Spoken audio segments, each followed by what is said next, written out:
6:31 now.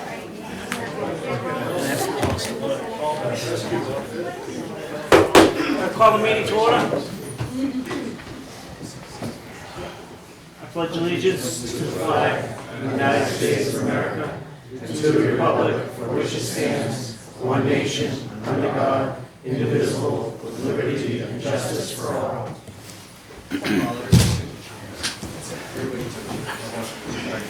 You can take Leon's if you want for now.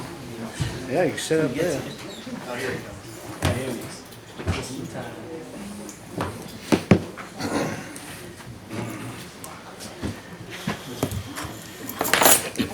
Alrighty. Welcome, everyone. We've got a big crowd here.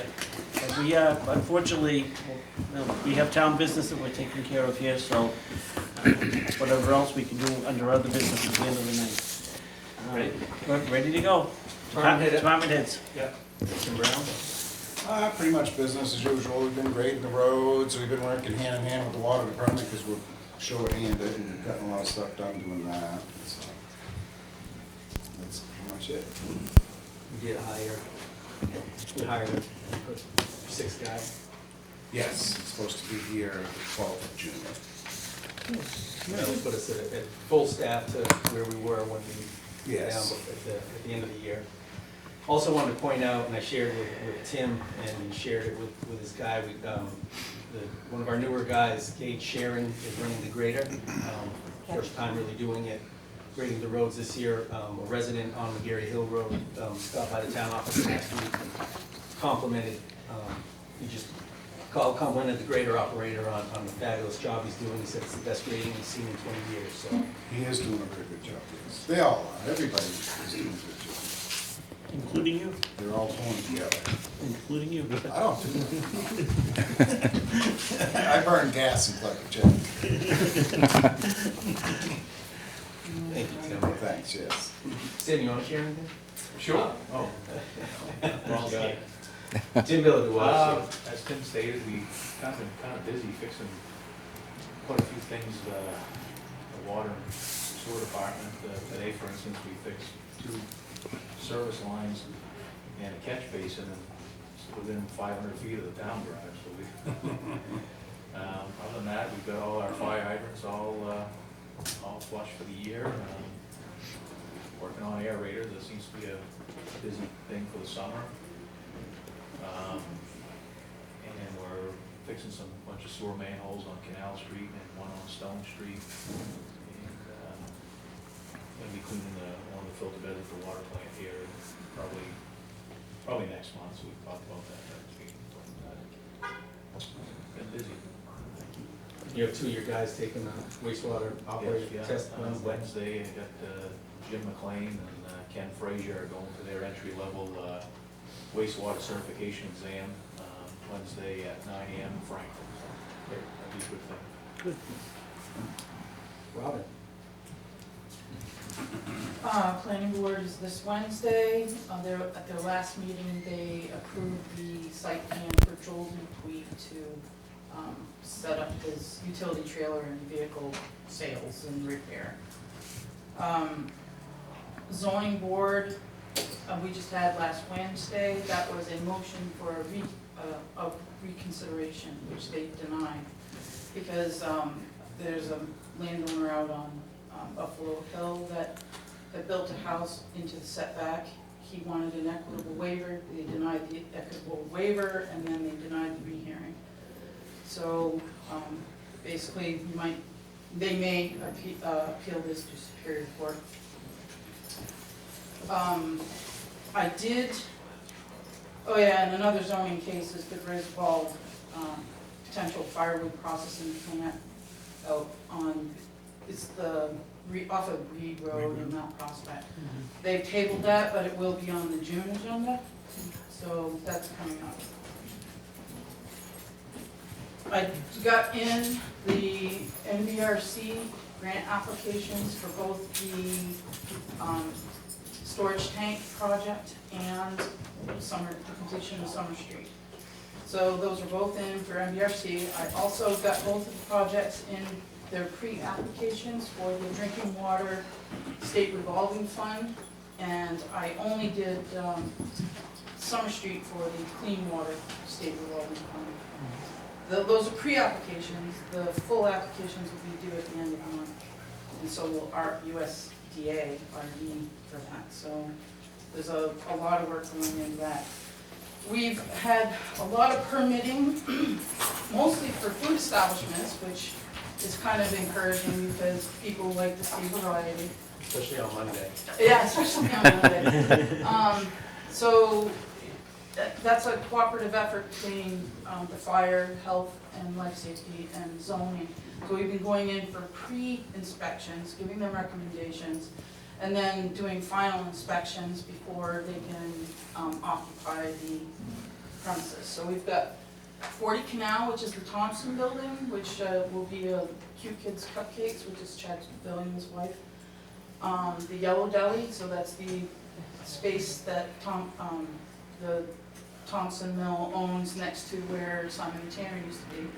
That's basically going to be a soup, sandwich, and dessert station. Dave's Dough Shop, the owner wants to do a buffet, which I strongly suggested doing a breakfast buffet or brunch, but it will probably be American Asian cuisine. And then the location of Mimi's, because I didn't know until today that Mimi's is permanently gone. That there is a cook that's going into that space, and he'll be doing a takeout business with sandwiches. So, two other big ones is I'm in the middle of the permitting process for this, and this is for Fitch Fuel, a bulk propane station. And Shaw's wants to do what they call a DUG, a DUG, drive up and go.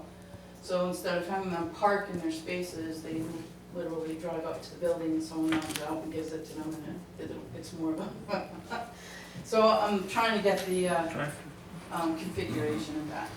Finally, this Wednesday at 6 to 8 is the housing roundtable with resilience planning to talk about different options for possibly amending the zoning ordinance to include certain types of housing or permissible housing in certain areas. So I encourage any of you to come, as well as anyone in the public.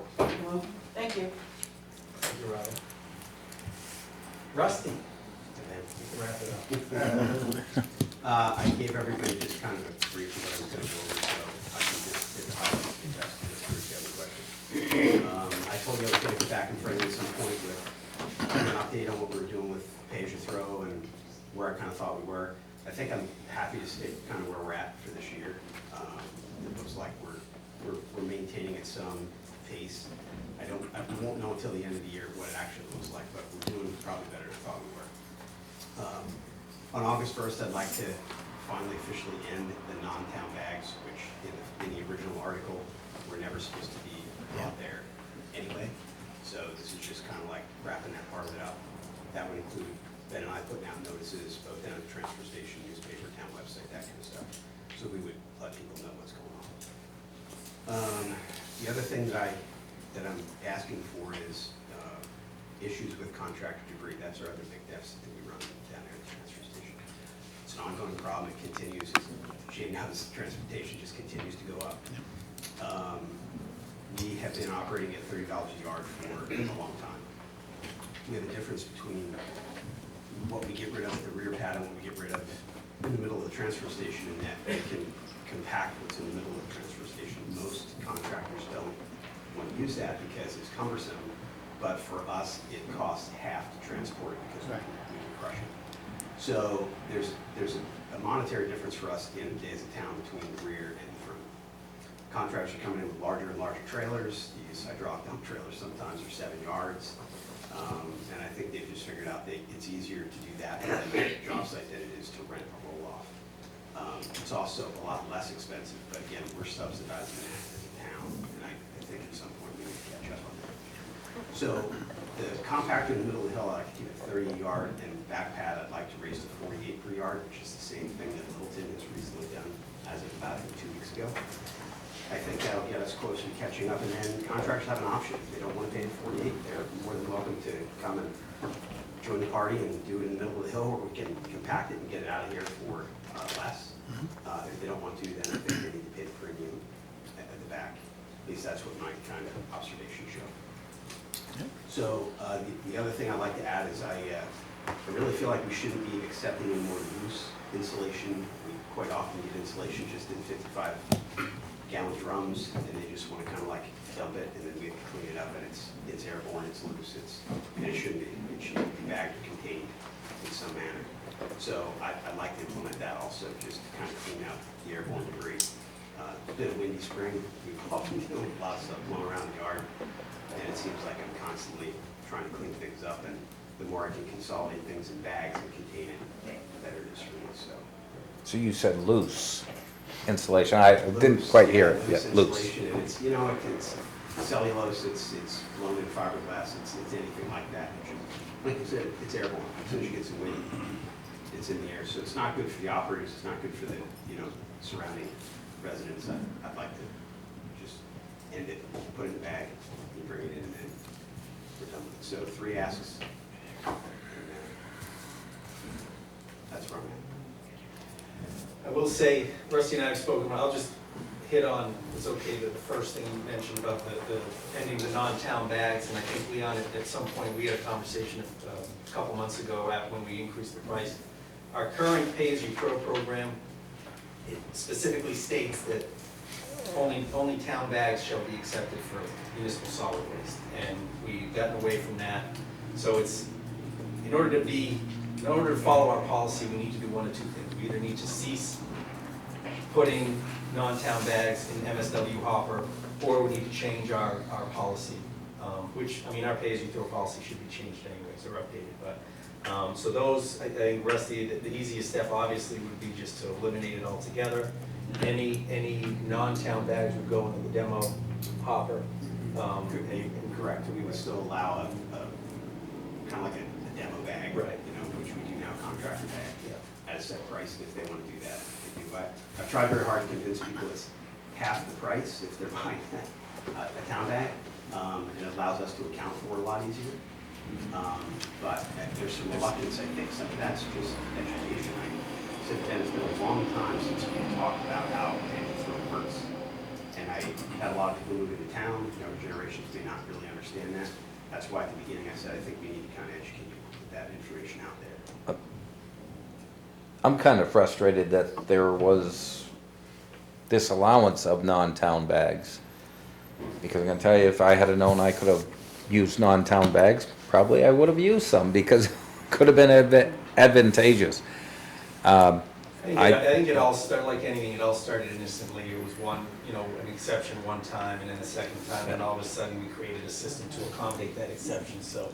Yeah, the question is, if we're gonna allow larger contractor bags, should we allow that in that hopper, or should we?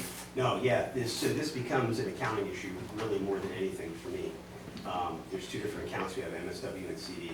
I would have to divert the contractor bags, as we currently know, just to the CD crusher, so that gets accounted for in that column. Otherwise, anything that's a town bag goes up. The other thing that this eliminates, and I think people kind of overlook this, is on a busy day, right now, I have at least 1, if not 2 attendants that are basically acting as cashiers, because everybody that comes in has, every 3rd person has a non-town bag. So instead of just being able to drive through to the top, you have to sit, you have to take their money, or a check, or a credit card, you have to go over the machine. It really ties up a lot of labor time with other things we could be doing. It's just not very efficient. It's my personal opinion, we go back to what the policy actually says, and The original it article, is right. town bags only up there. If they want to bring in a contractor bag, it goes into the compactor And there's a set price. at a set price. Unfortunately, as many years as I've sat here, I was not aware that they were taking non-town bags. Yeah, and I at can't the speak facility. to what's happened in the past, I can just tell you where I'm at now, and tell you what I see. The purpose, it was 98, and this was all set in motion 25 years ago, and it was set to encourage recycling. Recycling, that's the whole purpose of this, it wasn't to, Yeah, you know, it wasn't to so- try to make money or to, Yeah, and I said this Cover our last time, costs. landfilling trash is the most expensive way to do it. So the more that people can separate and recycle, the cheaper it is for the town at the end of the day to handle our waste, which is becoming more expensive to haul, harder to find places to put it. So recycling is a big help. and just so the public knows that when Littleton went up on their rates, their removal of their units went up 100% last month. I think actually over 100. Well, over 100%. So it's ridiculously, the prices have gone way up all the way around. And it's gonna get steeper down as we're looking into this trash problem that we're starting to run into in the North Country. Can we look into the recycling of 4s and 5s again, or is that a done deal? So you recycle 1s and 2s, right? Yeah. So what about the other magical numbers? So it really comes Okay. down to an issue of what the people recycling will take. Okay. It's not really what we want to do, it's what we can get rid of. That's right. And there's certain things that they'll allow us to get rid of, there's certain things that they'll take from us. People who've been down there might notice we've started taking newspaper again, we started taking off, we found a venue that'll take Right, us. right. But they kind of change what they'll take, like the wind, it's just, they'll take this and then you send a load and all of a sudden they'll give us a notification, well, I can't take anything that's in the freezer, I can't take newspaper anymore, I can't. So it's, I think it's as markets change, you know, things around change, so we try to stay on top of it, but we can only recycle or take what they'll accept. Okay, So, thank you. good explanation. So I don't know if we need to take a formal motion to enforce what we've already passed as It's a already town on- meeting. It's already on the books. So Good the, point, well, should we, are you thinking, as far as the C and D, to come back in July to have them vote for that increase?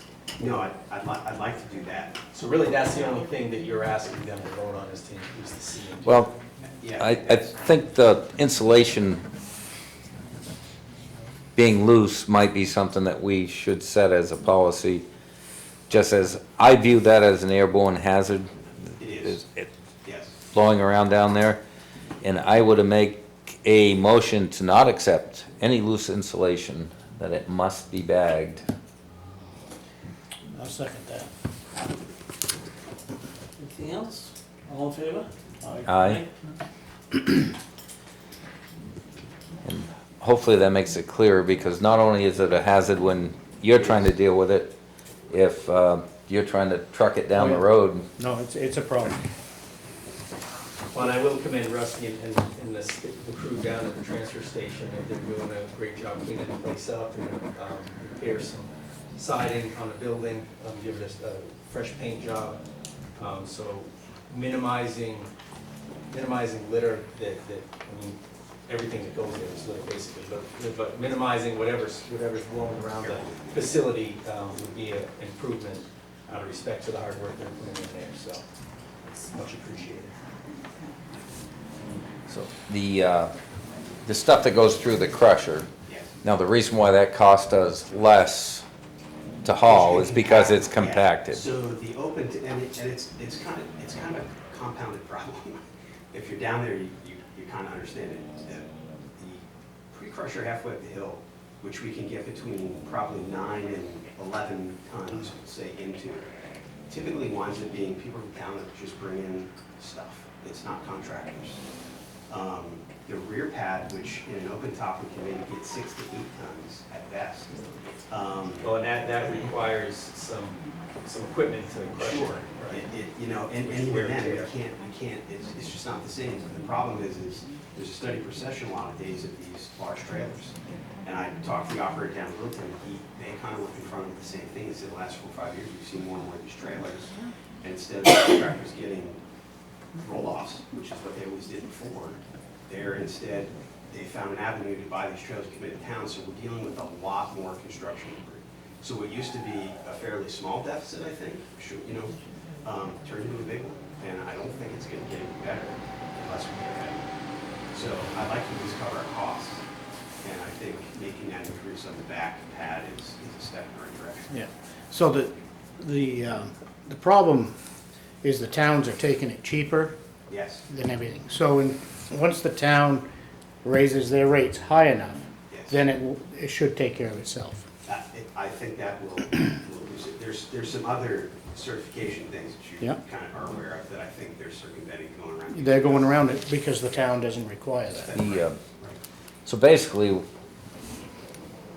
we're now at a rate, it's cheaper for them to Yes. truck it here into the Yep. dump than it is to get a Subsidizing roll-off. their- And Yeah. Yep. and it would be cumbersome for them to dump it into the crusher and, well, actually, Well, it just takes them They more can do time. it. Takes It more just takes time. more time, yeah. so they tend to stay away from there when I have that. Rob? Well, I know Rusty's talked about being on the back end. We had discussions about the front end because we changed the permitting process to include demo. And with that demo, there was an origin of waste certification form that we just never really implemented. Right. But that was a way for, if we get that into the policy as well, then that can be more of an enforcement that would be consistent with, That would slow it down. It would slow it down. Yes. The,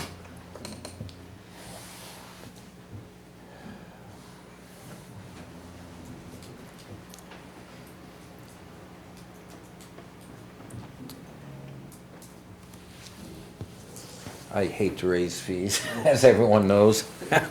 I'm cheap, That or your tax but lien. Well, yeah. I mean, the, we're one all way, subsidizing well, it, is what we're doing. and I understand that, one way or the other, we have taxpayers that are subsidizing the contractors' construction, And demolition. And ultimately, on these contracts, and not to, in the construction industry back when I had that, this gets handed off to the customer anyways.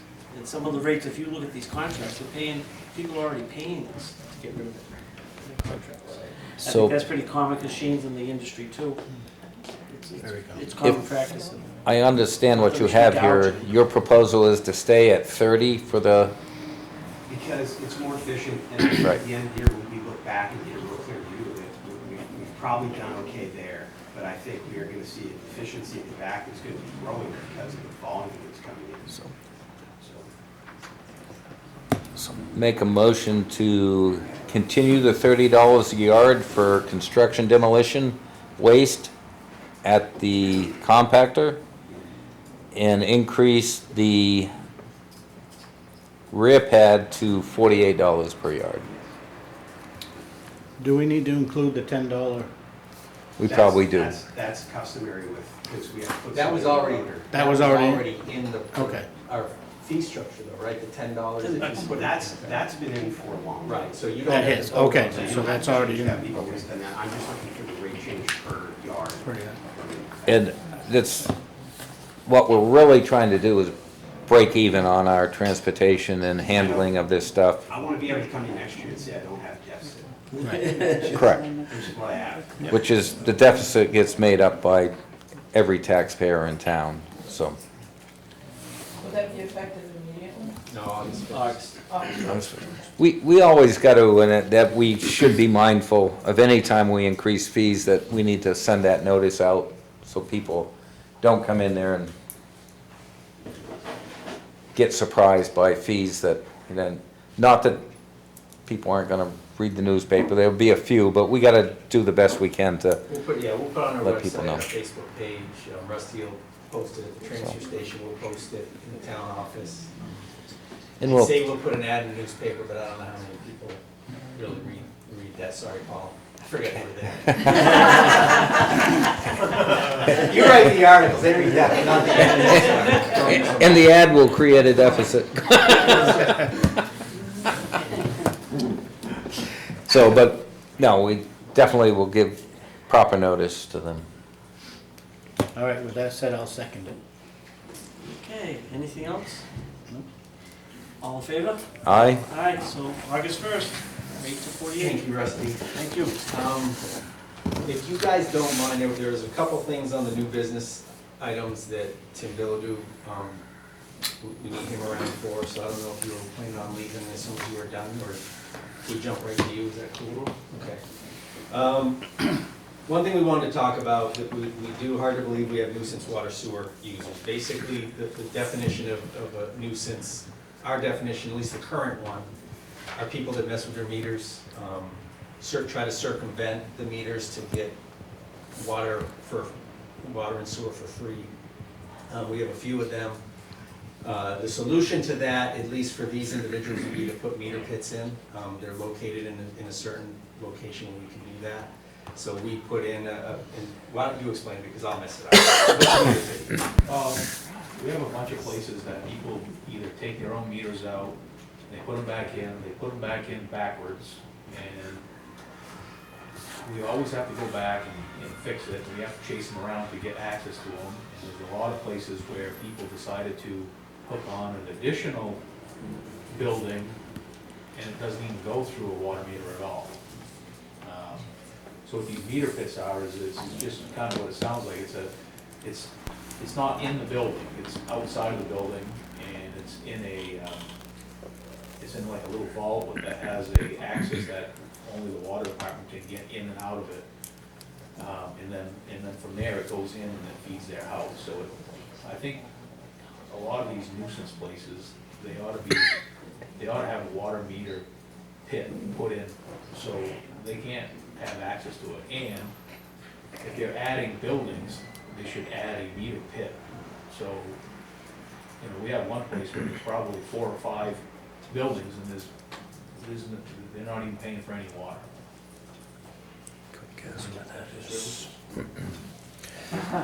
We have no enforcement, basically. I don't know, and this might be a question for the chief, why is this not a theft of services? Mention that to him. It is, all day long. So, and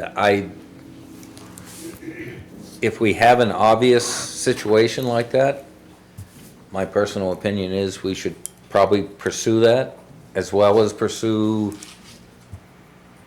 the meter pits. Because again, everyone else in town is gonna have to make up that difference, because, Number 2 meter pits are probably $2,500. well, that's the next That was gonna question. be my That's the question. next question. Can we charge the locations for installing the meter pits? If you busted them, because they have to put up 2,500 to get back online.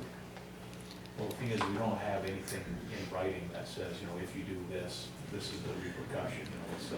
Which is kind of why we bring it to you guys, because no matter, so if we do something, if we were to do, not let you guys know our thoughts, and we just, Tim and I decide to put in a meter pit, you're immediately gonna have somebody coming and bitching to you guys. So we would at least wanna make sure we're all on the same page as to how you want us to address it.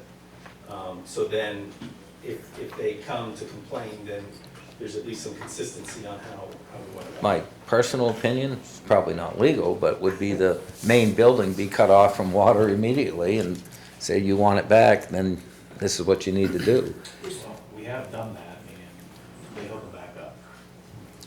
So, And we're only talking probably about 3 or 4, yeah, 5 at the most, and they're all repeat offenders, and Charity has to deal with it, we have to deal with it in my department, and then we get the runaround when we go over there. And And we're wasting our time, and we're losing, you know, I- quite a bit of revenue.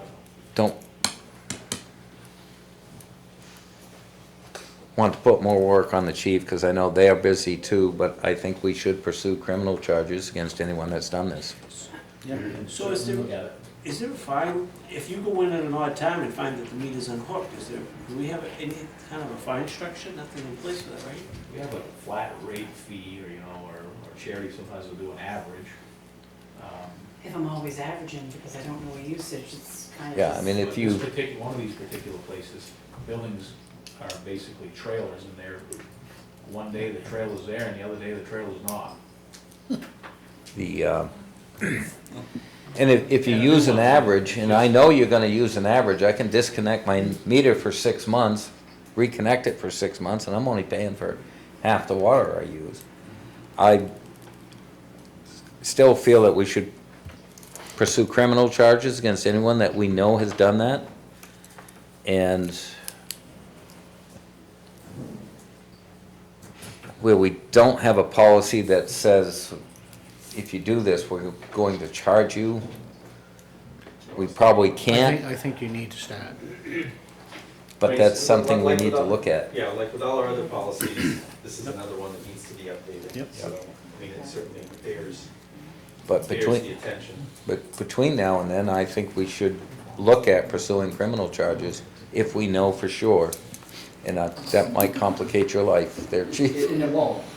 Kyler's maybe, but not mine.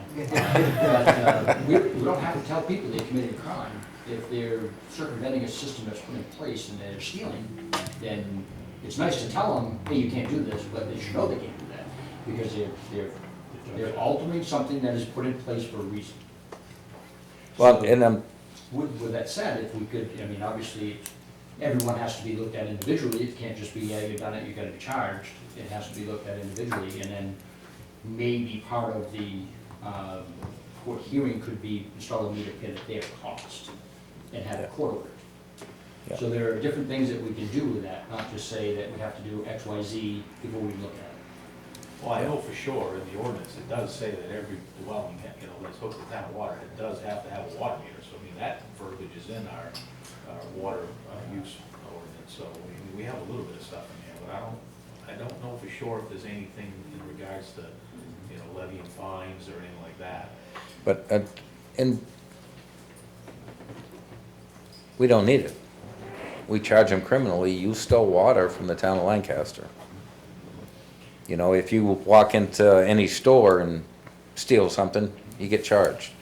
So the other thing that we could look into is we could look into a town ordinance such as that, where it doesn't actually hit the criminal side, actually the money comes back to the town. So on a criminal offense, the fines get paid to the state. On a town ordinance, it comes back to the town once they're found Right. guilty or not guilty. But, Water department, right? Well, it doesn't go to the water. but It goes to the town. I would say to correct the issue, because that's gonna be a ordinance and we might have to go to the town meeting, so that, No, Or is that- the regular ordinances like that, I think, are under your purview, but zoning, land use ordinances, yes, have to go to town meeting, but I think like law enforcement ordinances are select board. All of the town ordinances I have from like 1940s are all signed by the select board, so. I still think we should pursue criminal charges at this point to anyone that's circumvented that. And just when the word gets out there that, hey, if you do this, we're serious about it and we will charge you. What we can do is, Tim at least, and then maybe myself, sit down and go over the properties in question, what we know. Chief Charbonneau can let us know whether it meets the burden of a criminal charge, and then we can go that route. I think it'd be good for Charity being on that too, because she knows all of them as well. And we deal with them every 6 months. And then again, we can look at the ordinance, but I don't wanna have an ordinance written in a rush to try to deal with it now, No. and then come find out that, okay, we wrote it wrong and now we can't enforce it. I'll have time to do it in a rush anyways. I will say, before you start charging people, my contractor's disconnected my meter. I'm gonna have it put back. Oh, your meter, you might. They just disconnected the Yeah. meter, That's it. they didn't disconnect the Okay, meter. sorry. Yeah, your meter's still. I'm off the hook. We can still go in the basement and read your meter. That's good. And we have, there are a lot of circumstances where people, if they sided their house, the contractor, that's different than a theft of service. Every year, type of thing. These people that we're talking about are, since 1996, we put the meters in, it's the same people every single time. And I don't know how many hours we wasted trying to chase these people down. We fix it, 6 months later, the meter's gone, it's somewhere else, they don't know where it is, we put another one in, and 6 months later, again. So That's it's, the nuisance. this isn't a mouse chewing through the wires or No. something like that. Well, That's it's a a- rat, basically. Yeah. Yeah. All right, so we got a path forward. Yep. Thank you. Next thing is, and again, kind of for the same reason, because when we start making this a reality, people might come and complain to you. So oftentimes contractors in a pinch, doing work in town, will come and want to basically buy from the water department's stock of supplies. Typically how it's been is that, they take it, we order that same supply from our vendor, and then when the bill comes in, that contractor has to write the check to that vendor when we pay it. well, it turns into sometimes an accounting nightmare, a manpower nightmare. We're not Ocean Hardware or Paris Lumber, so we don't have the staffing to chase all these people. So we've tried to basically put the hammer down and say no.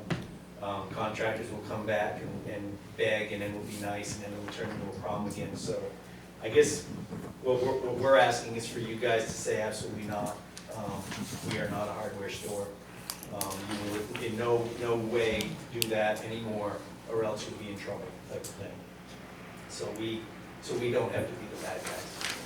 Well, another reason for that too is, basically, we have 2 Conex boxes that are full of inventory to repair water and sewer or drainage infrastructure throughout the town, and we don't have a huge surplus. We have what we need in inventory for spare parts to keep things going. And in this day and age, I mean, I have one part that, if you have to reorder it, they're saying this could be up to a year to get it. So we gotta be careful what we lend out too, because we don't want to be shorthanded on the town's end in the case of an emergency. And then we had a quick story with a contractor, not you, Shane, by the way. The contractor came, and he was in desperate need of some parts, so I gave him the parts, and it was a part that I didn't have a lot of to begin with, so I instantly ordered the parts, and the new parts came in, and then a week or so later, the contractor shows back up and leaves all the parts that he got from me that he didn't use on the doorstep. So now I have, another $2,000 of extra parts, so it becomes, and Sherry, she can vouch for some of this too. It becomes, it's just a nightmare, so. It's not that we're trying to be difficult to our contractors, we're just trying to keep things somewhat simplified. Well, I'd like to be nice to the contractors, and here I'm gonna give my opinion, but if you have a contractor come to you and is looking for parts, it should be, I need these parts, here's the check, or here's the money. It's no, I'll come back next week and pay you. No, we don't work that way.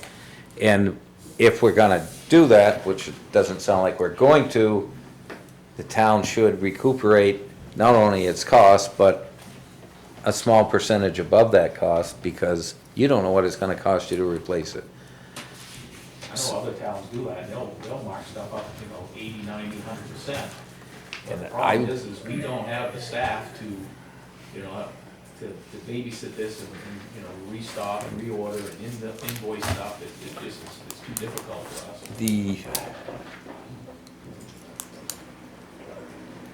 I don't think the town's under any obligation to provide parts to a contractor. And I'm not saying that, again, because I know sometimes you've got a situation comes up and you need stuff and you need to get people back into service. So I almost hate to see us completely cut that off, but the other thing, we should not have to chase that contractor. If that ever happens, that contractor should be willing to cut you a check or give you cash for that part.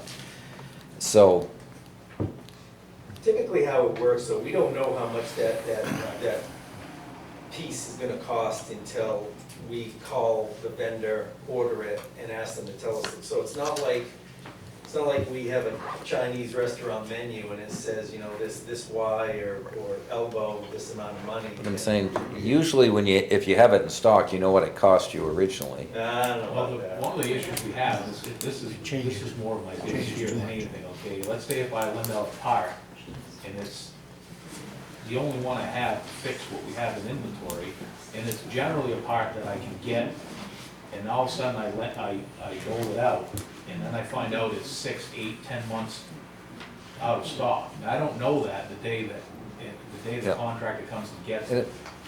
And I understand that, like I said, I don't have a huge inventory. It's not like I have 50 of everything. I'm just saying, Are you not on VAS? No, VAS, I didn't do VAS because it was actually costing the town more money for, again, I don't want the people to think that I have ample supply of stuff. We have what we need to repair and replace what the town has in the case of an emergency. We don't have extras. I just, like you said, if we could, my personal feeling is you don't need our permission to say, no, I can't provide you that part, because I don't feel the town's under any obligation to provide parts to contractors. I like the idea of how we have worked with contractors in the past, but if it's not working, it's not working.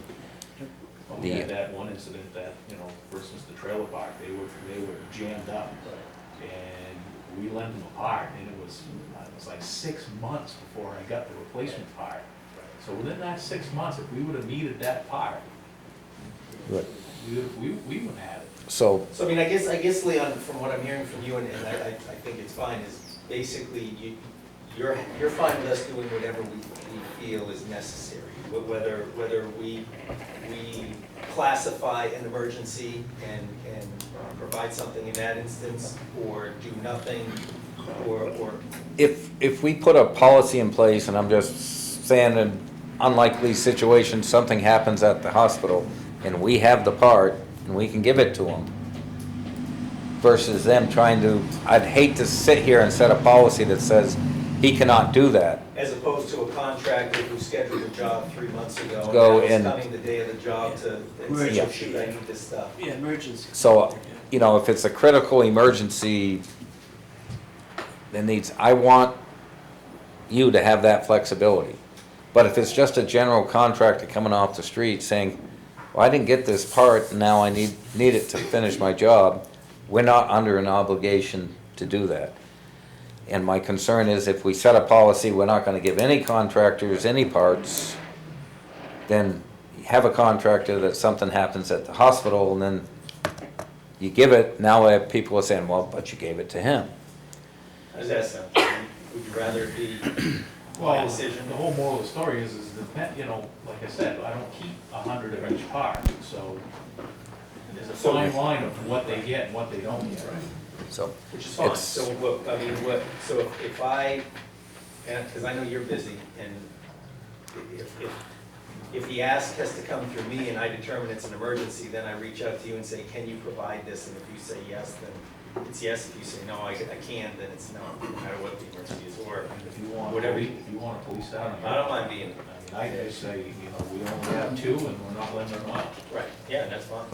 We don't have it, if we don't have it available, we don't have it available, I'm fine with that. like I said, I'm just in it, that would No, I probably be an understand. odd emergency, but I'd hate to, It's a lot of, there's a lot of, not just chasing around, but there's a lot of paperwork that goes along with it as well, yeah. Because we used to let the contractor replace what he got, while they would, some of them would, they would replace my $500 part with a $300. With the cheapest thing they can inferior buy, part. yes. So then we stopped that. Like I said, I hate to If set, Ben wants to be the person that deals with the contractor part of it, And and he calls me and says, I'll say, yes or no, we can't take it out of inventory. We'll work something out. We'll have to figure out though after who does the chasing around for the billing part. We'll work something out. We'll And, The way we do it now is either contractor, not to make this a little lengthier discussion, let's say the contractor gets a part from us, I reorder it, right? The invoice comes in, I have the contractor make the check payable to the vendor, and then I mail it in. Because in years past, the contractor would give the check to the town, and that would go into the general fund, and then I would reorder the part, and then you're bumping against your budget my budget would be- limits. I would have a deficiency Yeah. in the budget, so we've gone around this a bunch of different ways, and, I have some ideas. And with those ideas, and I'm gonna tell you, I think probably 99.9% of the time you should say no. That one-off situation where it might be a justifiable thing. yeah, and I understand, because, on the flip side of it, contractors have helped us out with stuff as well, so it's a touchy situation. It is. I have some ideas. So, Clear some stuff out. I don't think cipher. Is that it? Yeah, that's all I have. Appreciate it, guys. It's, The like I water said, meter things are more of a concern than the contract, like to me right now. no, but bouncing these things off you guys is important for us, like I said, because we want to make sure, our job is to do stuff under your guidance, so we want to make sure that we're doing things the way you would like to see it done, so people come in and complain, and we can say, no, that's Yeah. exactly the way we're looking, we want to do it, so. Because if a contractor or somebody comes in and they're trying to get something out of inventory that I just can't part with, I say, no, you guys are probably gonna be some of the first people they go see, so now at least you're aware of why we might have said no. Right. Yep. Okay, cool. Thank you. Good. Thank you, department heads, you're free to leave if you want. You can stay. All right, we will move on. Mike? Yep, you're saying. You're ahead of the time. Old business, minutes, review and approve minutes for May 15th. Make a motion to accept the minutes. I will second. Any questions? All in favor? All right. Aye.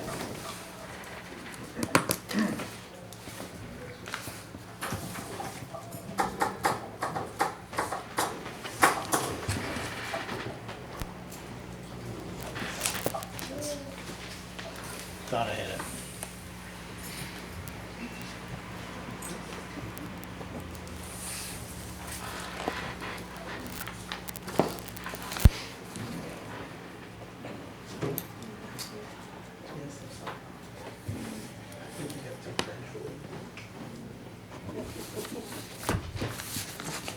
All right, sign various paperwork. We have some, that was approved at the last meeting, the water sewer abatements, for you guys to sign that you approved.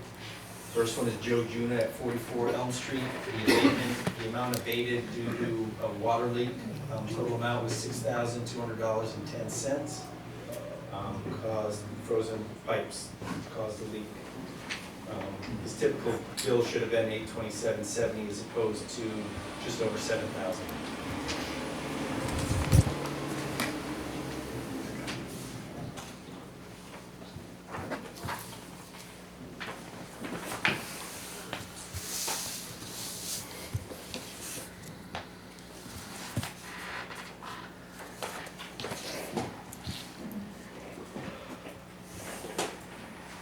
And then two for David Hood, one for his property at 89 Main and the other at 29 Bunker Hill.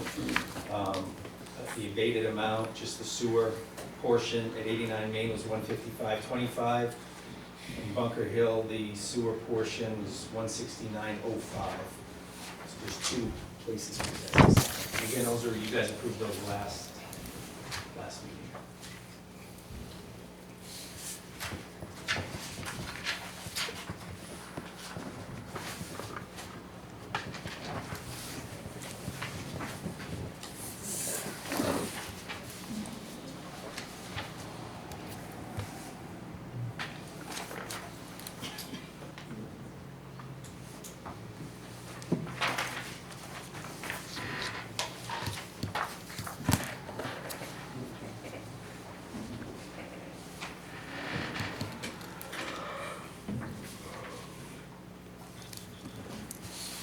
We have a few fireworks permits. Oh, I'm sorry.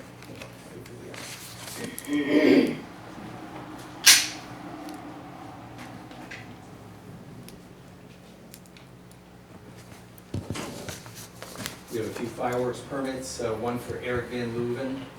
Use will be located at 21 Winter Street, Lancaster. Date of the event is Monday, July 3rd.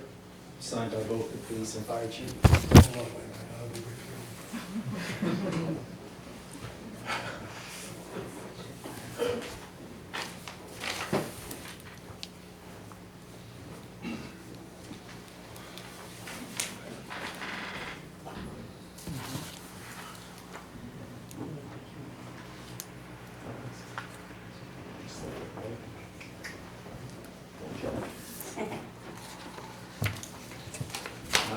David Stickney and James Hammond, 48 Holton Park. Date of the event, Tuesday, July 4th, signed by both police and fire chief.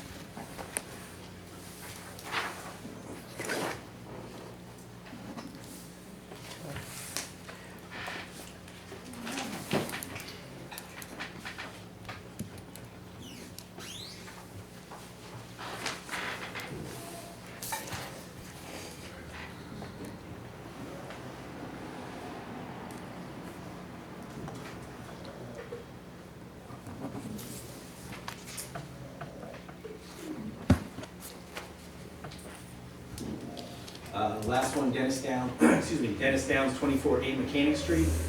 Date of the event is July 4th. Signed by both police and fire chief.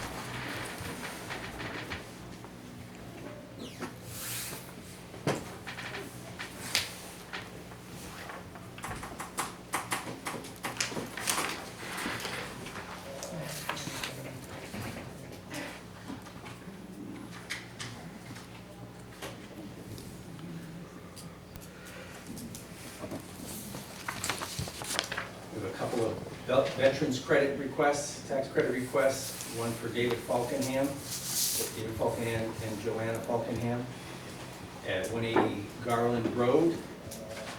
They do qualify for the statute. Just need you guys to sign. Oh, now you, sorry, I'm learning a little bit.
David and Aline Chaucer, sorry, Miss Chaucer.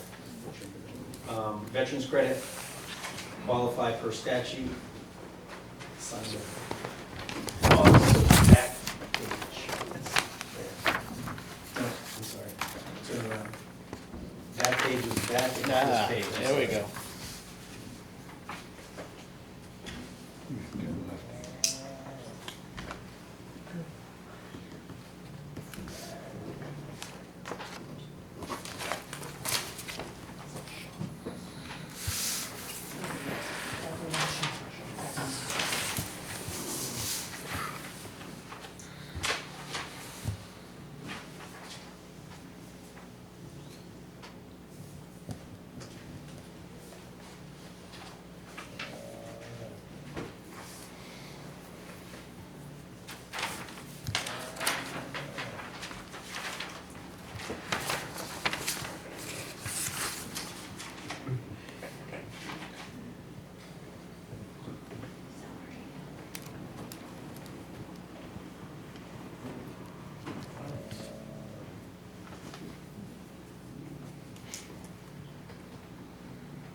We have Dudley and Sean Foster, 29 Summer Street.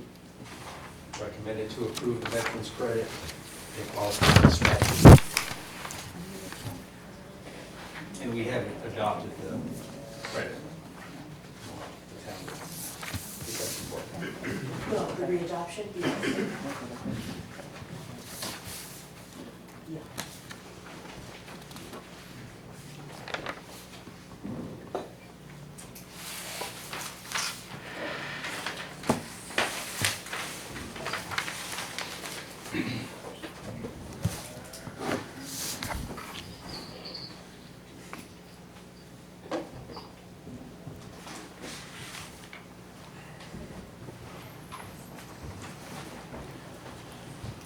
Getting old, can't stand that floor that long. Thanks for bringing the floor for us all. Yeah.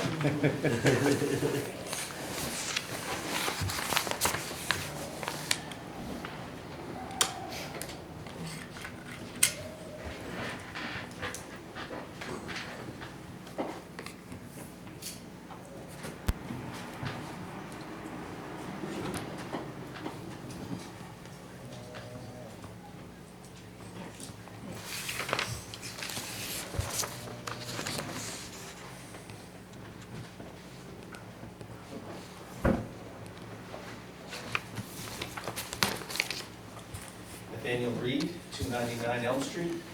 Again, veterans credit. Recommended to approve, they qualify.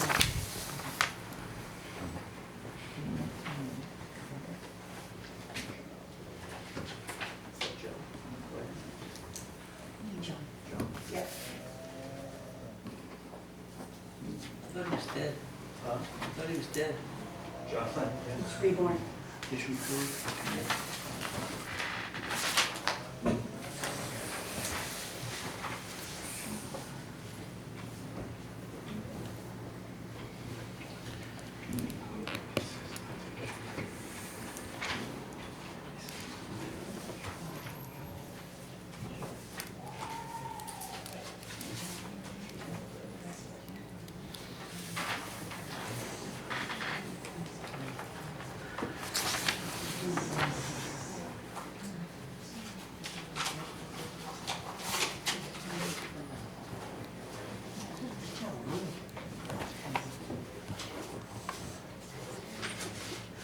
He did.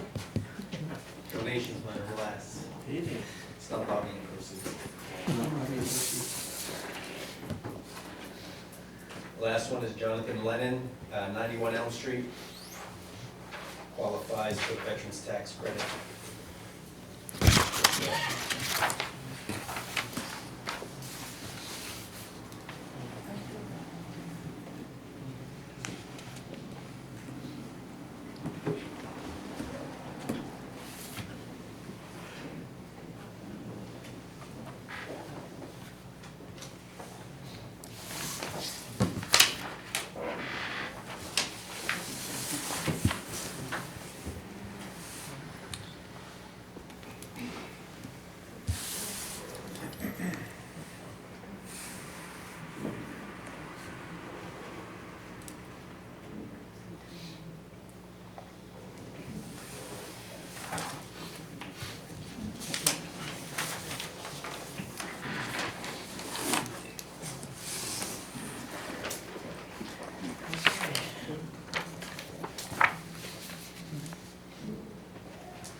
We have an intent to cut for Brad and Valerie Griswold for property on Reed Road, tax map R16, lot 34.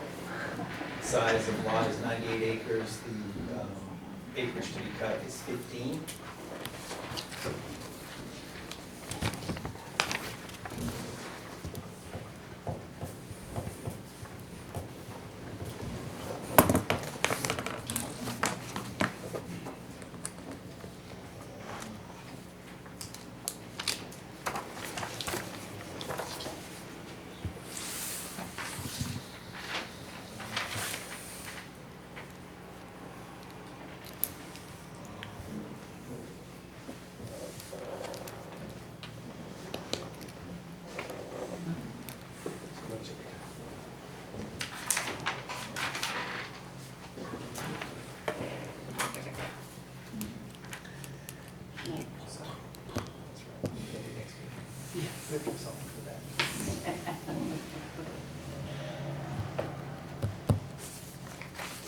The Connect Timber Tax warrant wasn't prepared for the meeting, so we'll get that at the next meeting.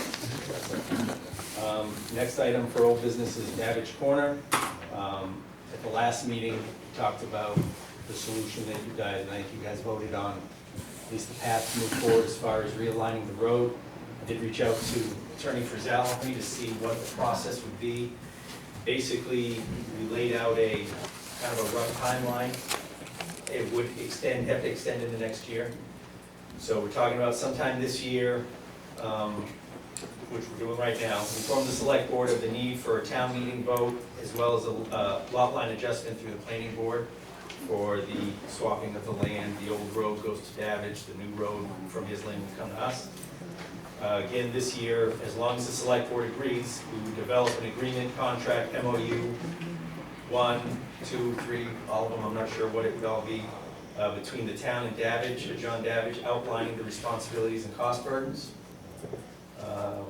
Continuing into 2023, Attorney Gazelle said that the survey, which is, I don't know, 20 years old maybe, would need to be updated, as well as the plans would need to be re-engineered for the roadway. Part of that survey update would be preparing the documents for the planning board for the lot line adjustment. Then in 2024, we would bring the proposal to realign the road, swapping of the land to town meeting for a vote of the townspeople.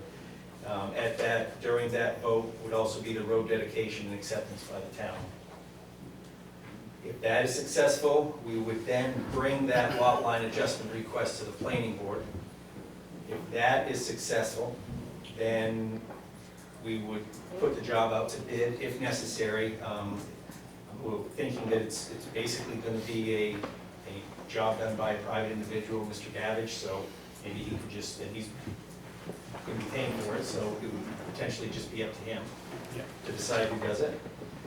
Then, once the construction is done, once the contractor's chosen, construction would continue on through the spring, summer, and fall, hopeful completion by fall of '24.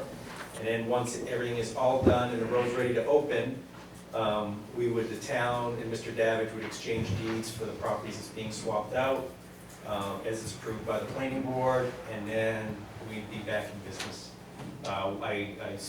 Thinking about it, and I think I mentioned it to Shane earlier, one thing we would want to make sure, obviously, we would put in any deed for our old road is that there's nothing placed on that old section of road that's now Mr. Davidge's land that would create another site.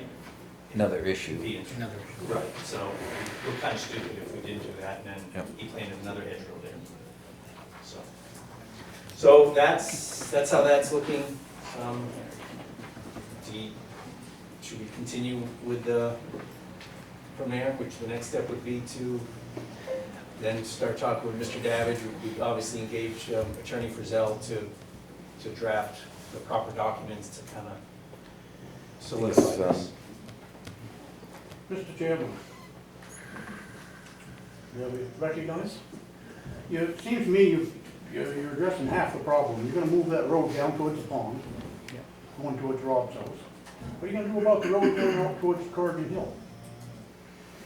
Davidge's hedge is out, and his barn is here. You haven't addressed that. He's agreed to trim the hedge beyond the ditch line back. Beyond the ditch line back? Yeah. Okay, why doesn't he do the same thing on the other one? I don't know, if he trims it back to the trunk, I don't believe, I've looked at it several times, if he trims it back to the trunk of the tree, I don't believe that he's meeting the right away the town is supposed to have.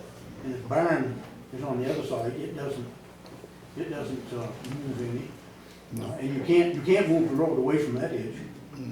I think you guys are leading somebody down Primrose Lane here, you've got several other ones in town, I just came through. We're dealing with Mr. Davidge right now. All right, you're setting a precedent, and that you're not gonna do anything about it. I'd like to know what the lawyer said. You sent Ben, I think, to see the lawyer, or asked the lawyer what options you had. Did the lawyer say that you had the option to go and trim those trees properly, or cut them out of the right? I'm sure we could have them removed.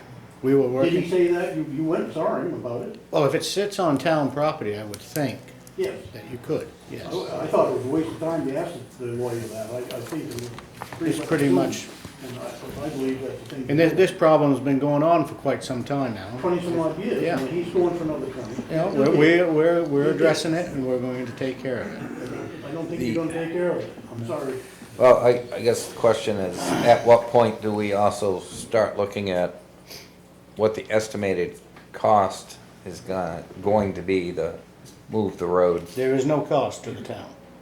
Well, that's what we have said. Yeah, I've made that very clear when we spoke to Mr. Davidge out there. So, if we get an estimate and the construction is, It's not our problem, estimate, that's which all his. it's not, but I'm just, as we get further down the road, we get almost to town meeting next year and it's someone comes in and says it's gonna cost $750,000 to move that road, and he says, well, yeah, I'm not paying $750,000. Then we're taking the hedges out. So, We're gonna take it Yeah. back to where our property is. Bottom line. I see it. I just, Hey. I think Alan, we need to tried get get an along. estimate We on tried the to- cost of moving the road sooner rather than later. Rather than us spending several $1,000s on lawyers' fees and stuff that, and he should probably be paying all those too, I don't disagree. so. So that's just my concern. We spend all this money, get all the preparations made. I would like to think, Leon, that we would know where the wind was blowing before that time. After dealing with them for No, many seriously. years. Yeah. I would like to think that we would know which way So the wind was blowing. I just think we need to work on that estimate of what it will cost. Is that a scenic road? Yes, it is. Both ways, out towards Prospect and out towards Hawks. Right? Yeah, I believe so. Now, it's another thing for your planning board to talk about the removal of a stone wall. To move that road down the hill. It may not even be feasible, may not, something may stop it and the hedges may have to come down. Alan, gotta let it run its course, see what happens. Go up there and cut the thing down. We'll just move on, I mean, and thanks to Shane, who spent a lot of time up there, so we didn't have an illegal meeting. We had Shane go over and take care of the, and his extensive background in this field, looking at this project, so, which has been there for a long time, so it's being addressed. And we're at least moving. Yeah, Moving, we're moving on, Yeah. moving in the right direction. All right, Rob, because you're having a Very better. briefly, Shane, you said he's agreed to trim the hedge. yes, The town's right of way is 49.5 feet on Mount Prospect Road. When would he be trimming the hedge? Would that wait until after he moved the road, or would that be happening? As a resident, Rob Christie, resident of Yeah, Mount Prospect yeah. Road, I'm interested. we could find that out, I would ask him, I didn't know that we set a date on that, did we? I don't believe so.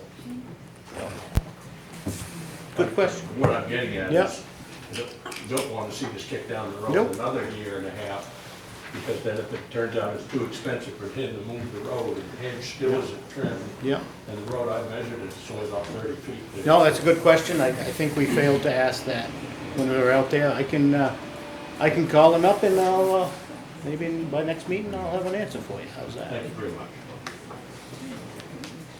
All right. So now, on new business. We wiped out most of it, so we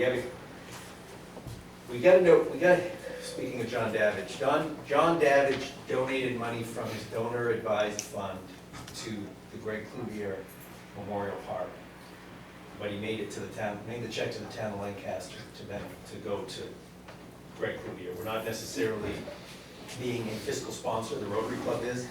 The check was already made prior to him being told how to make the check. So the easy solution I came up with was if you guys approve the money as unanticipated revenue, and then we can just turn around and cut a check for $100 to the Greg Cloutier Memorial Park Fund. Make a motion to accept the $100 for the Greg Cloutier Memorial, Memorial Park. Get better than me. I'll second that. All in favor? Aye.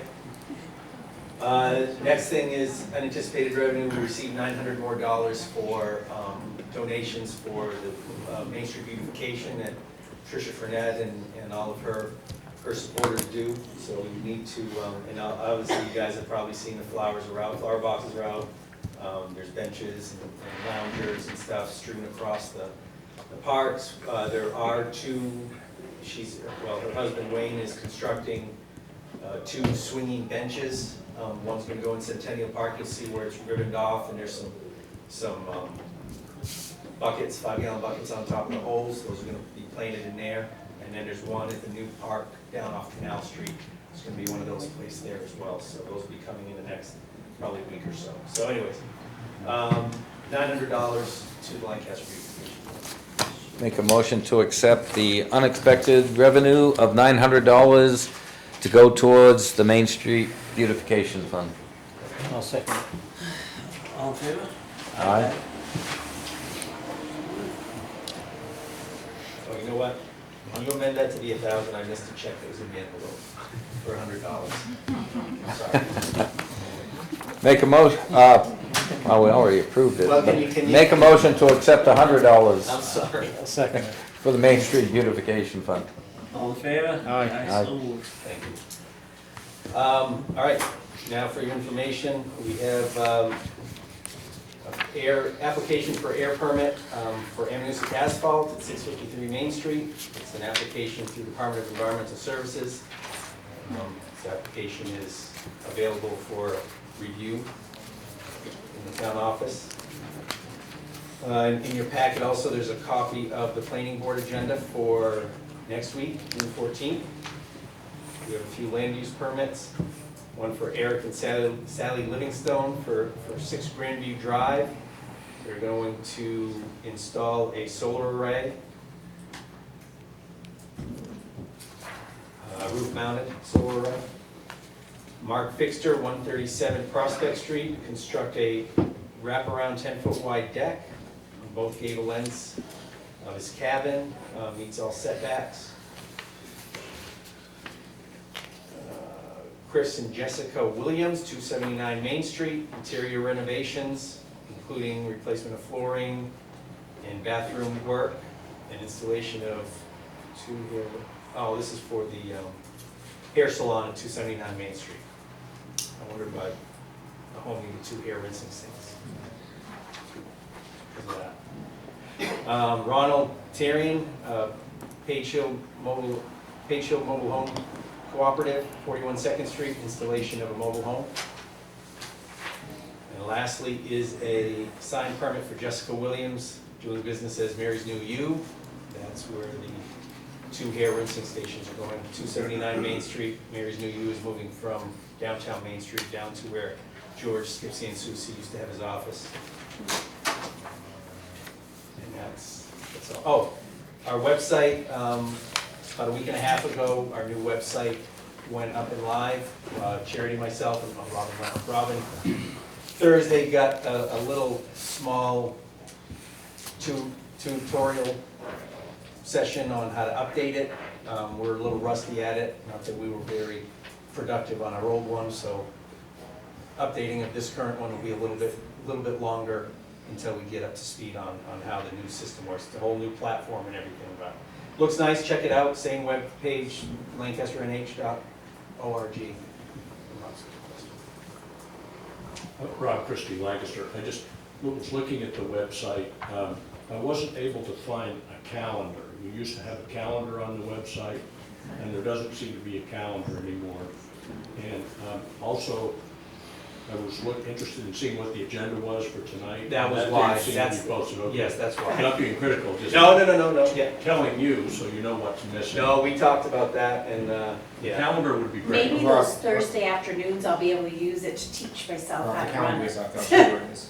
I just looked at it. No, I'll show you where it is. Yeah, the calendar's there. Oh, Where did I good. find it? I'll tell you.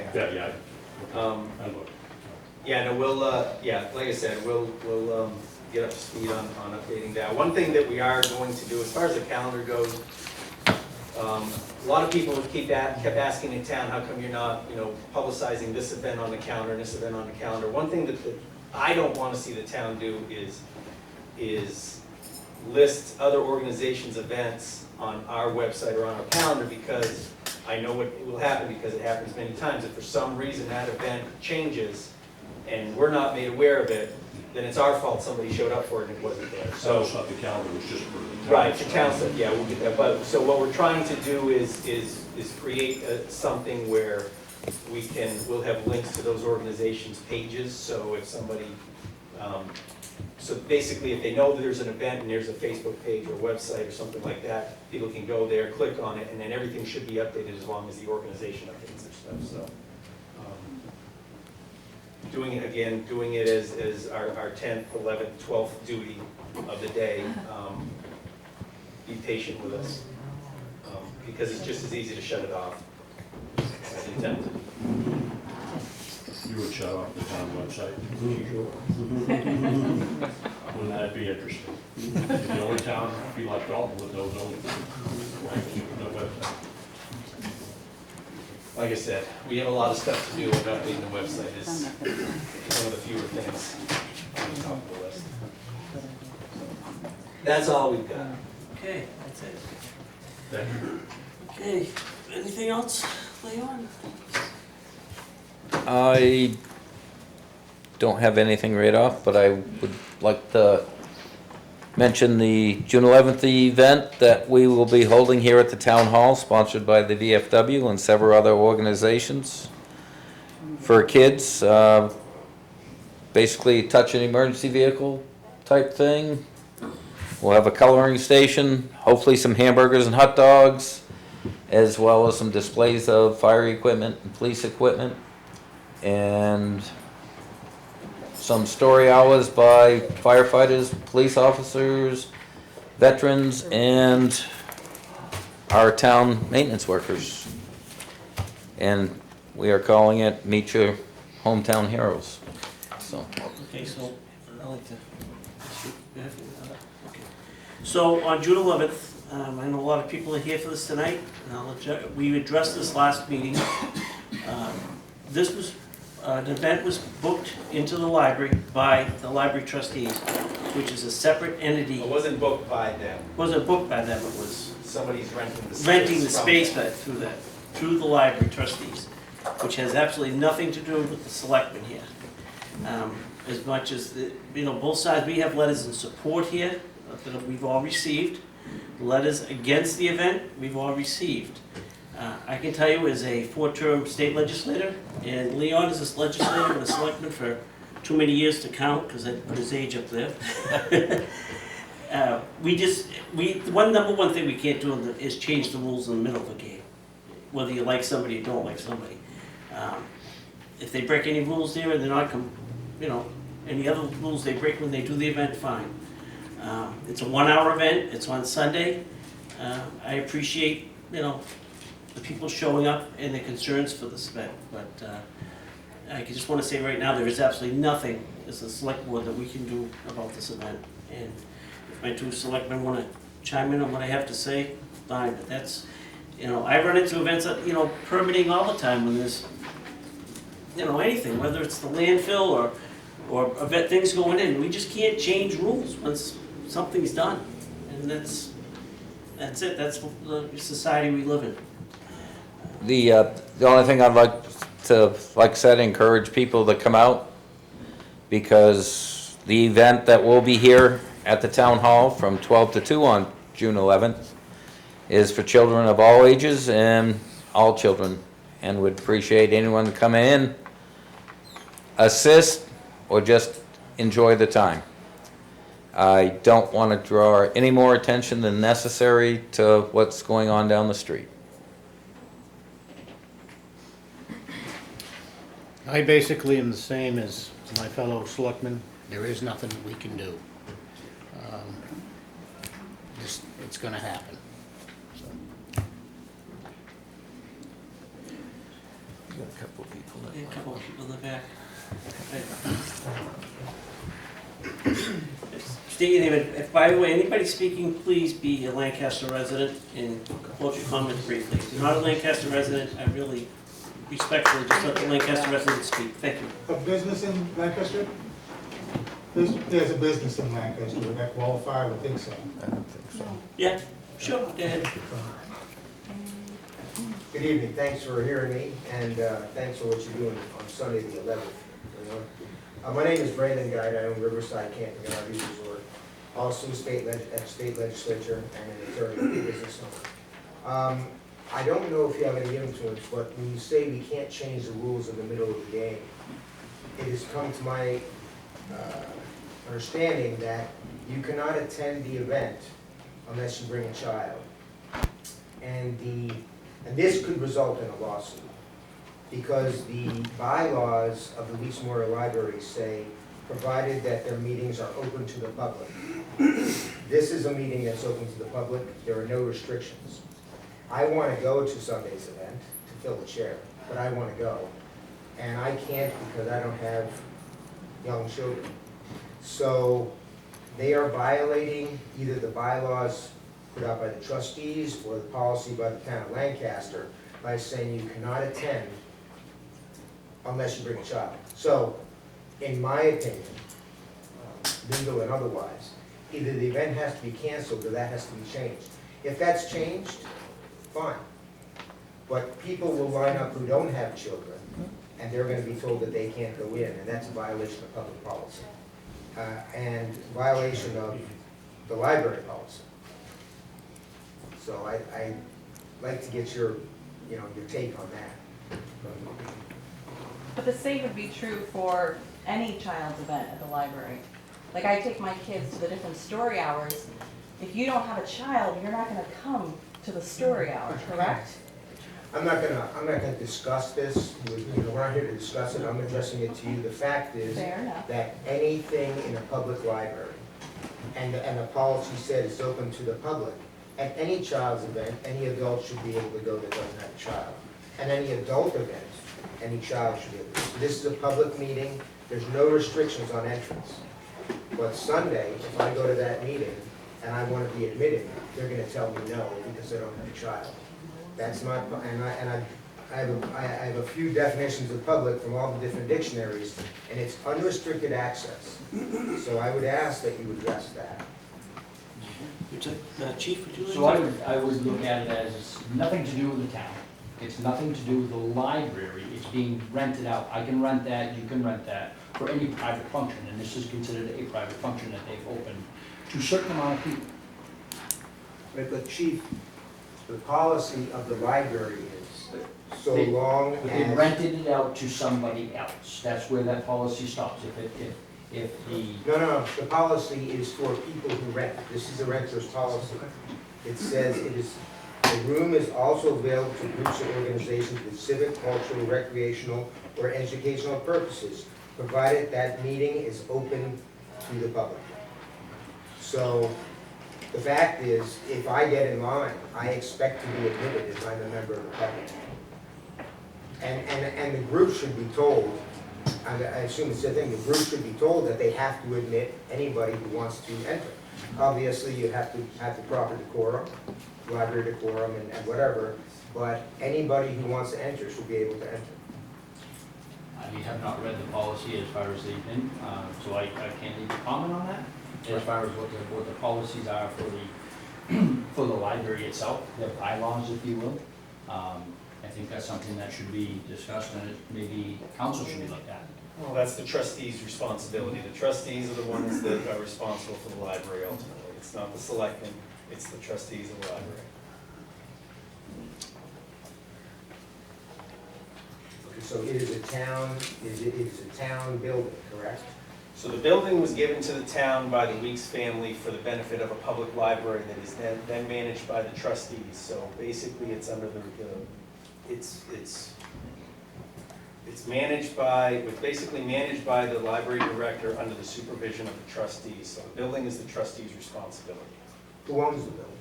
The town of Lancaster does. Okay, so if But there's. the select board does not enforce the policies of the library. But So I mean, if you're quoting the policy of the library, you're quoting it to the wrong group. I understand, but if the town can be held legally liable, which it can because it owns the building, then I would hope that the selectmen, or sometime this week, would talk to the trustees and just say, look, everybody has to be admitted. You can't pick and choose who's admitted because that's not open to the public. So I understand your position, but ultimately, it rests right here, because if you get sued, the taxpayers are paying. So I guess whoever lays down the lawsuit is the one responsible for putting that burden on the taxpayer. No, I think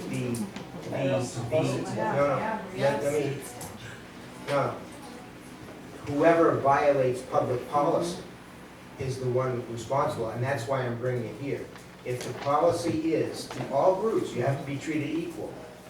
Policy is, it's open to the public, and this one group comes in and says, oh, no, it's not, you need a child with you, those are the people that are causing any legal action. Sir, if you're interested in more drag performances, I Can you guess, say- we can think of a number that are more appropriate for your age group. Okay, let's not have cross competition. If you recognize, I'm not gonna have No crosstalk. All right, So will you check? all right, all right. All right, no, hey, everybody has their own opinion. This meeting is conducted a certain way. We don't talk, cross-talk or anything here. If you recognize to speak, that'll be it. We all have opinions. No cross-talk, thank you. Yes, you bet, Sam. Sam Main, Lancaster. I would like to just speak in support of your current stance of not having a role in this. I think that the library trustees are doing a good job, as they are, and I appreciate you giving them the flexibility to operate the library in the best way for the community, and treating this event like any other event, and allowing a perfectly fine event to go forward. Okay, Jeff? Jeff Feller, Town of Lancaster. So, yes, we did discuss this 2 weeks ago, and nothing has happened. And I know you're saying nothing can happen, you can't do anything. I'm saying you should do something, and you have to do something, all right? There's a number of concerns I have. I'm gonna jump right to a couple here. The first one being vetting, all right? We have a questionable subject matter coming into this town aimed at our children. In an email exchange between the librarian and White Mountains Pride, who's sponsoring this event, they mentioned back and forth discussions about vetting.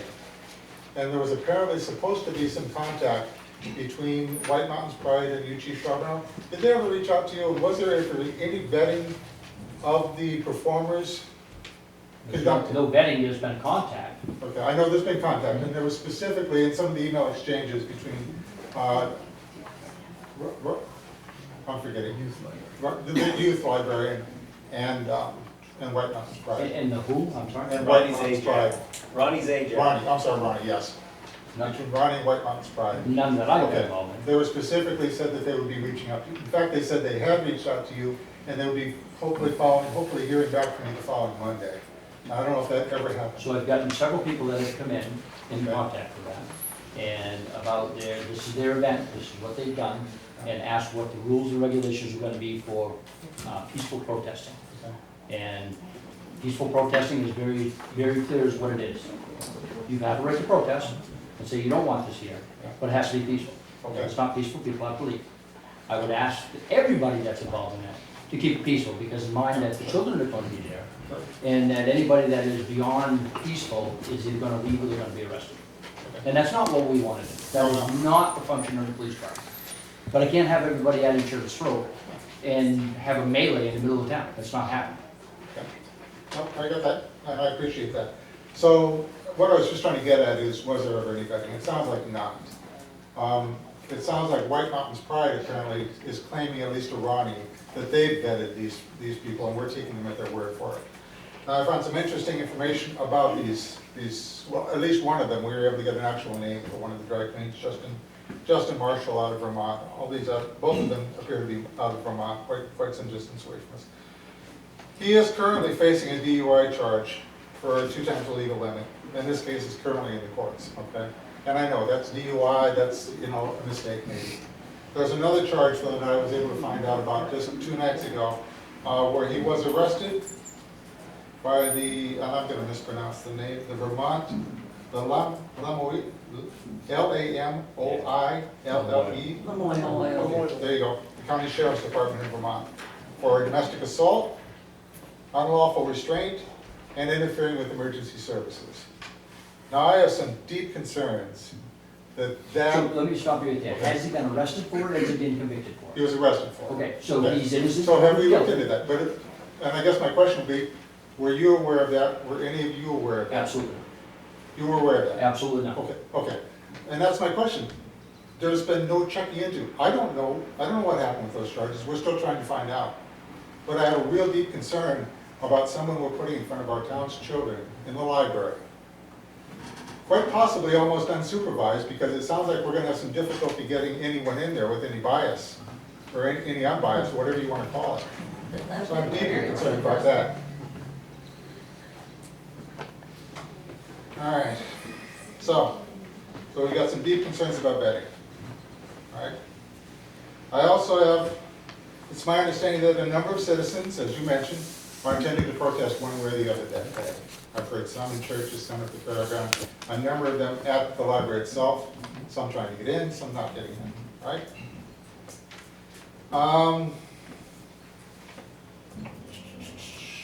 We just talked about the instance with the being able to get into the private venue. The one thing I want to mention, the quote that he took out of the library policy, I was actually at the trustee meeting on May 8th, the last trustee meeting, and those were the words. I actually have a document that they signed off on and approved, and it did contain just those words, that any event with a group coming in must be open to the public. There's no deviation beyond that. It's very straightforward.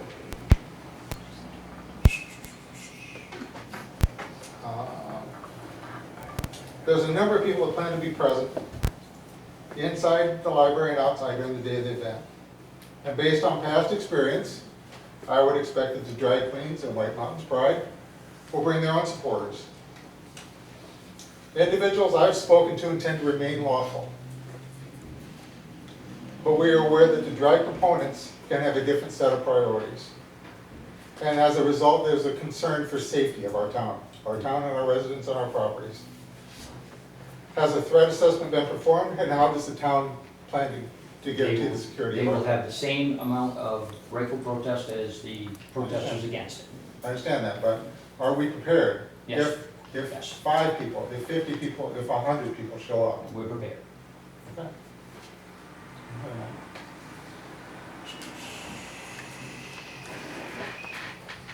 There is, and maybe this is something, I don't know.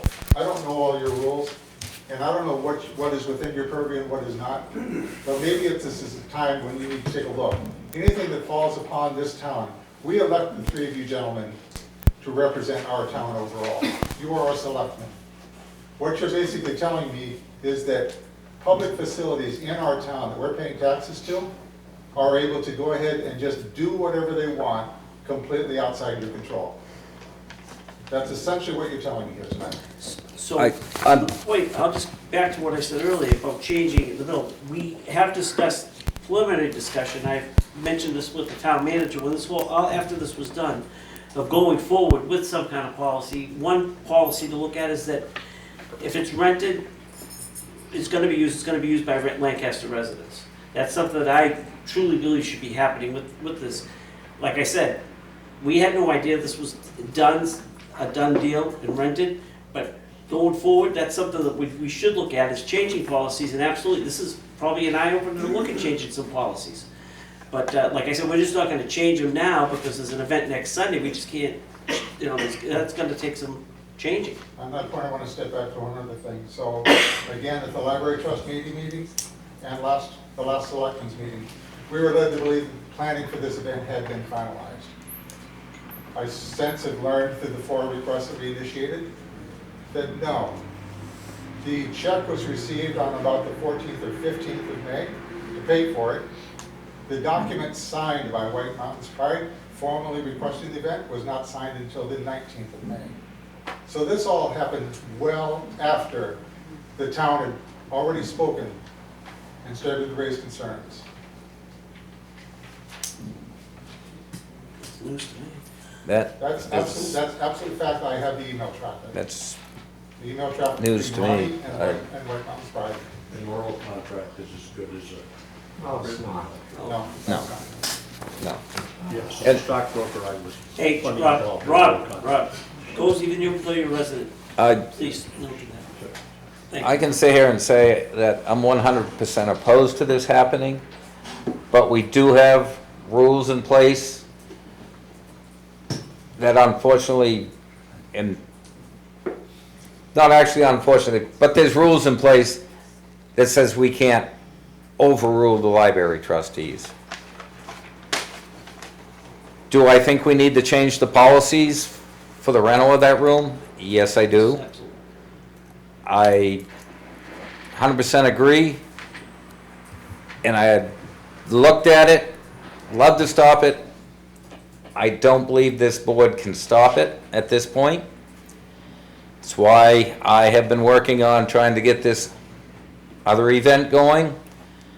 And as I said, rather than give attention to something that we don't want to give attention to, we want to have a positive event with positive role models for all the children of Lancaster, no matter what. And that's what we're going to try to do here at the town hall on June 11th. And I had people come and said, well, do it at the park. I don't want to do it at the park, because if there is protesters there, people aren't going to want to bring their children to the other event. So I'm frustrated, but I want to have a positive event for the children of Lancaster and the area. I'm not only going to say Lancaster. We have several groups that are offering to help out. And like I said, we've expanded it to include sidewalk barbecue. There's another individual and business that's going to provide some cards to an ice cream place for the first 30 kids that arrive at our event. So my focus has been on making an event that we can be proud of, that our children come to, and to give them positive role models. I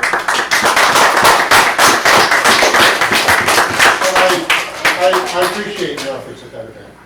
And my concern is, though, at the end of the day, this town will not be remembered for the reading by the veterans on June 11th. It'll be remembered by another town that picked up a drag queen story out at their public library before their children.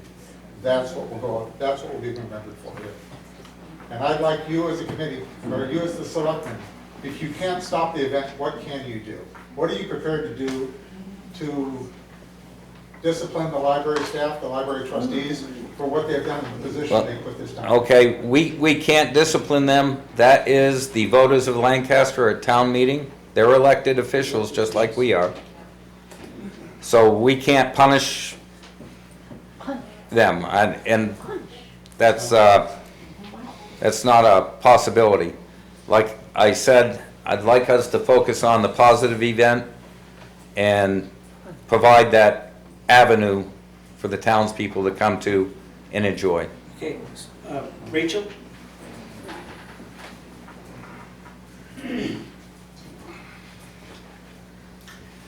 I have really valued my service to the town. I have especially valued working with the three of you, knowing that we have probably very different points of view about many of the things being discussed here tonight. I think personal opinions, I think that is not the point here. The point is Lancaster a place where we acknowledge our differences, treat people with respect, not talk about punishing people who have not been convicted, or, anyway, this is so far beyond what I have come to expect. And I will say, I did look at the minutes of the last meeting, looked at the video, and I did so appreciate the tone you set. Very high road about kind of place Lancaster is, without expressing personal opinions. I know your opinions are different than mine, and I have, again, I'll say it, I have so valued that knowing my life is different, my life experience is different, and probably my worldview is different, but that we could always meet on what was best for Lancaster and have a conversation and a debate at a select board meeting or any other meeting that was about the principles and about what's best for the larger community. I understand there are some people in this community that don't agree with what's happening on Saturday.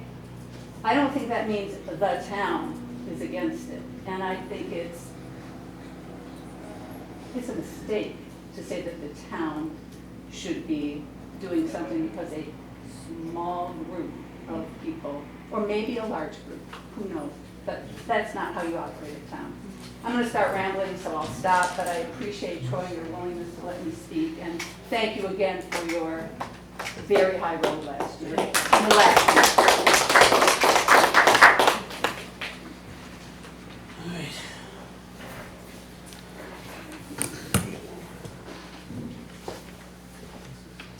I'm going to approach here because I'd like to pull, I have 3 questions for the room.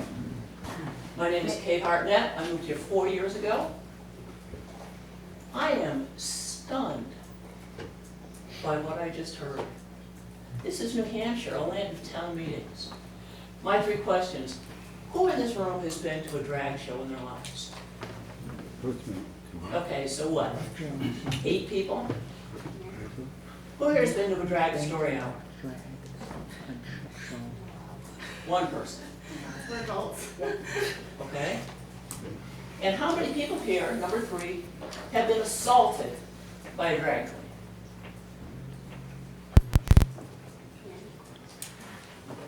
Let me finish. Those are my 3 questions. Don't talk, she's got this. Those are my 3 questions. I just wanted the data for the information here. I sense fear in this room by a small number of people. I am a lesbian. I'm a taxpayer. I have friends who are drag queens. I lived in New York City. You people have such a wrong opinion. I'm more afraid of you than anybody I met on a dark street.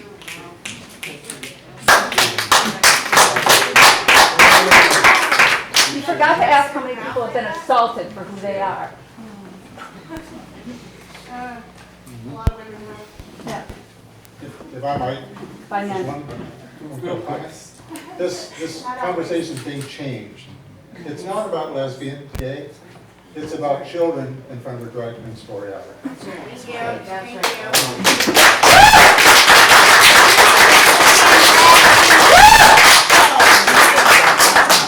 Well, we're not gonna get any further here, because we're just gonna go around in circles. I have a quick The question. rules are set. We're all, if you get something different to add, I don't wanna hear any more back and Well, forth. were you to take Mr. Feller's concern seriously, I'm curious if you would be broadcasting the vetting of every firefighter or police officer that would be present at the counter programming event at the same time. I didn't ask it to be broadcast. No, I asked it to okay. be done. All right, we'll just, Just curious. this is if going you would nowhere. Take that The seriously. policy's been set. You know, we've gone over this, we did this last meeting, I had a lot of leeway, I don't want the back and forth. I'm done. Rob, really. I have a different topic. No. Want to see my surprise look? My name is Rob Christie. I live in Lancaster, been here since '61. Everyone has aired their opinion here, and I'm glad, because that's what this town is all about.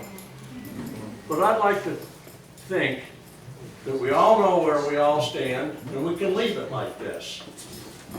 I'd like to take a moment, because I see many of my fellow committee members from the Conservation Commission here, and I'd like to talk about a member of the commission who just died, who gave great service to us, and I'd like to take this moment to remember Donald Burnett.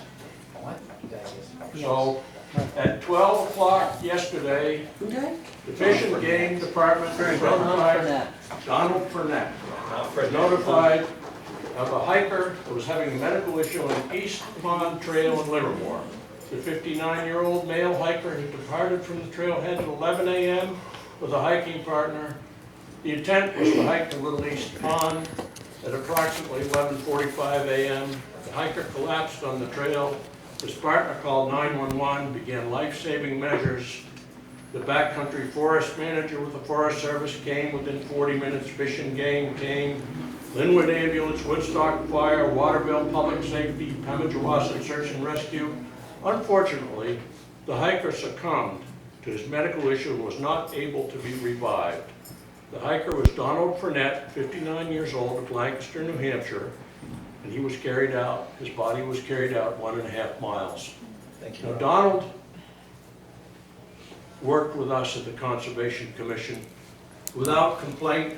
he put up with me. I'm telling you, Dad will do the minutes quick, and I want you to know the work that he and other people in this town do that you don't even think about. The Conservation Commission protects your water, your drinking water, right? The easement up there on the Garland Brook and all that stuff. And here's an example of a real hero who's died in service, selfless, and we're spending a lot of time worrying about something that you don't even have to go to if you don't want to, that no one's gonna let a kid get assaulted at. And a library that has rules, we've got a select board that's taken all of this into consideration, and I'm straying onto the topic, and I don't mean to. I'm here because I want to honor Donald Purnett for his service to the Conservation Commission, and I want that to be included in the tenor of this meeting.